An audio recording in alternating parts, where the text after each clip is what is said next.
வணக்கம்.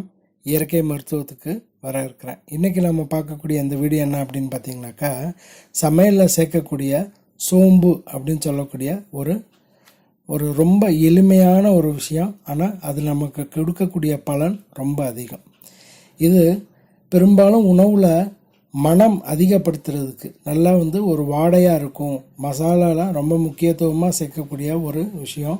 இதை இது சேர்த்தா மனமாக இருக்கும் சமைக்கும் போது அப்படின்னு தான் பல பேர் இதை உபயோகப்படுத்துகிறீங்க. இதில் கிடைக்கக்கூடிய நன்மைகள் என்ன, நம்ம தினந்தோறும் சாப்பிடக்கூடிய இந்த விஷயத்தில் என்ன நன்மைகள் அப்படின்றத பற்றி பார்க்கலாம். பொதுவாகவே உடல் பருமன் இருக்குது அப்படின்றவங்க இந்த சோம்பு தண்ணியை எடுத்து குடிக்கலாம். இது செய்முறை அப்படின்றது எப்படின்னு சொல்கிறேன்.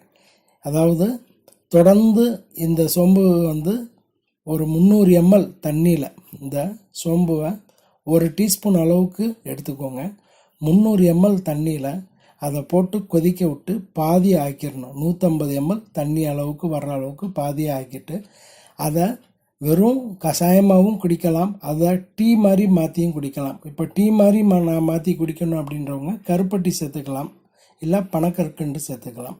கருப்பட்டி ஒரு சின்ன துண்டு அளவுக்கு, அப்படி இல்லைன்னா பனக்கற்கண்டு ஒரு டீஸ்பூன் அளவுக்கு சேர்த்துக்கலாம். இது இல்லாமலும் குடிக்கலாம். இது உங்களுடைய சாய்ஸ், உங்களுடைய விருப்பத்துக்கு. நான் காலையில் பால் குடிக்கிறதுக்கு பதிலாக இதை குடிக்கணும்னு நினைக்கிறேன் அப்படின்றவங்க இதை குடிக்கலாம். சரி, இதில் கிடைக்கக்கூடிய நன்மைகள் என்ன அப்படின்னு பார்த்தீங்கன்னாக்கா, உடல் பருமன் குறையும், ரத்தத்தில் இருக்கக்கூடிய கொழுப்புகள் சீரான ஒரு அமைப்புக்கு கொண்டு வரும். அதிகமாக ரத்தத்தில் கொழுப்புகள் இருக்குன்னா அந்த கொழுப்பை கரைச்சி சீரான உடல் அமைப்பை கொண்டு வரும். பெரும் வயிறுன்னு சொல்லக்கூடிய பெருத்த வயிறு இருக்குனாக்கா அது கொஞ்சம் கொஞ்சமாக குறையிறத நீங்கள் பார்க்கலாம்.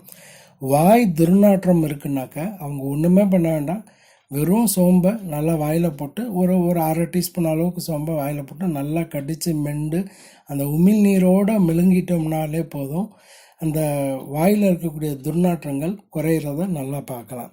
அது மட்டும் கிடையாது, ஜீரணம் ஆகாமல் இருக்கக்கூடியவங்களுக்கு, அதாவது இப்போ ஏதாவது உணவு சாப்பிட்டாங்க, இப்போ கறிகள் நிறைய எடுத்து சாப்பிட்ருக்காங்க, நான்வெஜ் சாப்பிட்டாங்க அப்படின்னா ஜீரணம் ஆக மாட்டேதுன்னா இந்த மாதிரி அன்னைக்கு பால் சேர்த்த டீயோ காஃபியோ குடிக்காமல் இந்த சோம்புல கருப்பட்டியை போட்டு இல்லை பனக்கற்கண்டை போட்டு குடிக்கலாம்.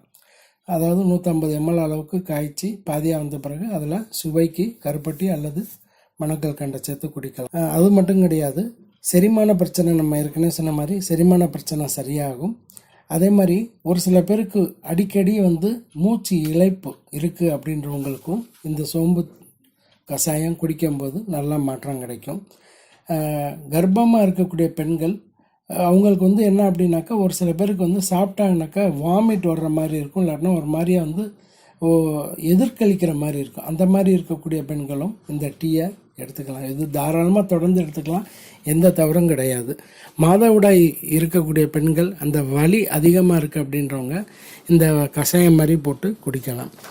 அதே மாதிரி தூக்கம் சரியான இது இல்லை, எனக்கு தூக்கமே வர மாட்டேங்குது அப்படின்றவங்க சாயங்காலம் போல் இந்த சோம்பு கஷாயத்தை போட்டு டீ மாதிரி, டீயோ காஃபியோ அதுக்கு பதிலாக இதை சோம்பை போட்டு நல்லா கொதிக்க வச்சு கருப்பட்டி எது உங்களுக்கு சுவைக்கு தேவையோ அதை சேர்த்து குடிக்கலாம்.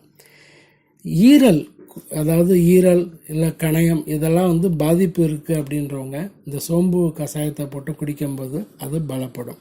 இந்த மாதிரி நிறைய விஷயங்கள் இருக்குது. இதை தொடர்ந்து ஒரு 10 நாள் எடுக்கிறோம் அப்படின்னா ஒரு 10 நாள் இடைவெளி விட்டு திரும்ப தொடர்ந்து ஒரு 10 நாள் எடுத்துக்கலாம். இந்த மாதிரி பெரியவங்க சின்னவங்க யார் வேணாலும் எடுத்துக்கலாம். இதை தாராளமாக யார் வேணாலும் எந்த வயதில் வேணாலும் குடிக்கலாம். இதை குடித்து முயற்சி பண்ணி பாருங்கள், நிறைய மாற்றங்கள் கிடைக்கும்.